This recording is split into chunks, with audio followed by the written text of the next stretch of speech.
ମାନସିକ ବିକୃତ ବ୍ୟକ୍ତି କାହା ହୃଦୟରେ ଦରଦ ନାହିଁ। ରାଇରଙ୍ଗପୁର 18/8/2026 ମୟୂରଭଞ୍ଜ ଜିଲ୍ଲା ବାମନଘାଟି ଉପଖଣ୍ଡ ରାଇରଙ୍ଗପୁର ମ୍ୟୁନିସିପାଲିଟି ଅଧୀନସ୍ଥ ମୁଖ୍ୟ ପୋଷ୍ଟାଲ ସାମ୍ନାରେ ଜୈନିକ ମାନସିକ ବିକୃତ ବ୍ୟକ୍ତିଟି ବହୁଦିନ ହେଲା ପଡ଼ି ରହିଛି। ଖରା ବର୍ଷା ଖାତିର ନାହିଁ ତାର।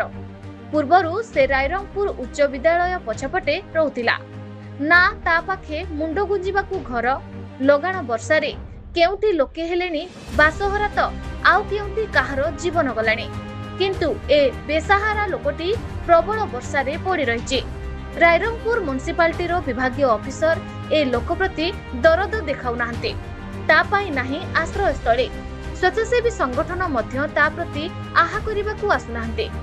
ପ୍ରଶାସନ ତା ପାଇଁ ସୁବନ୍ଦୋବସ୍ତ କରିପାରିଲେ ତା ଜୀବନରେ ମଧୁମୟ ହୋଇପାରିବ ବୋଲି ବୁଦ୍ଧିଜୀବୀ ମହଲରେ ଚର୍ଚ୍ଚା ଚାଲିଛି। ମୟୂରଭଞ୍ଜ ରାଇରଙ୍ଗପୁର ଶ୍ୟାମଳେନ୍ଦୁ ପରିଡ଼ାଙ୍କ ରିପୋର୍ଟ, ନ୍ୟୁଜ ଓଡ଼ିଶା ଟିଭି।